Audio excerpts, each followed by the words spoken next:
Soccer 605 here. I'm here with Coach Nick O'Shea, with the head coach of the Oakland University Bears. Coach, you know, it seems like you keep ending up in these final tournaments time after time.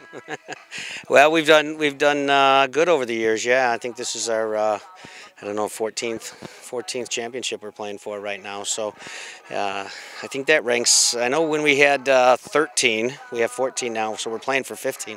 I know when we had 13 that we were 8th in the country of all Division I programs. So when you combine NCAA championships, which we don't have any, but conference and then conference tournament titles, so I think that's pretty impressive. It is impressive. How in the world, I mean, with all the competition you have out there for players, how in the world do you keep, getting the players in who can keep performing at that level?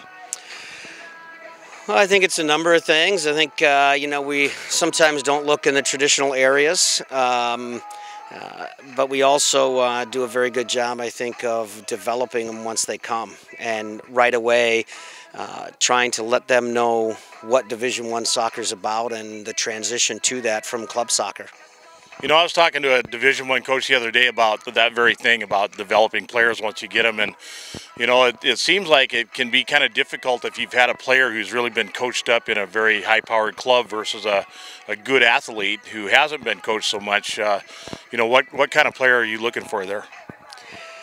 Well, like I said, we kind of search in different areas. So we don't necessarily have players from high-powered clubs. A lot of our players don't come from high-powered clubs. We get the players who are top performers on second or third tier teams that are used to being leaders, used to being the go-to person, used to being the competitive type player, and bring them in. And it might take them a year or so to deal with some of the things they have to, but they've got the mindset that we like and the competitiveness that we like. So so we have a little different approach than some schools. You've been around this game a long time, and I'm sure you've seen some massive changes in the quality of the players and what they know about the game and the technical abilities. What are some of the biggest changes, though, that you've seen, say, in the last 10 years of women's soccer?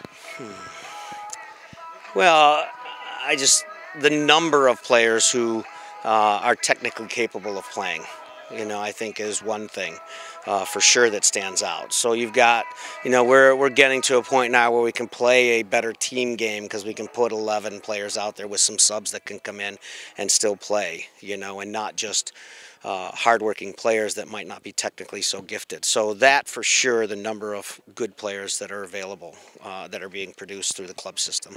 I was really impressed the other night when you went to your 4-5-1 and you had 5 kids in the middle of that park. Every single one of them was just brilliant, So I mean, it's very obvious that that's the kind of player you're bringing in. Yeah, we like ones that are competitors. We like them that they're technically gifted as well. And, I think if you look at our midfield, Friday, I mean, it's times it's tough because, we were much smaller than Western Illinois. But we were able to move the ball, and our kids fought harder, especially in the midfield. Well, and like they say, you did enough, right?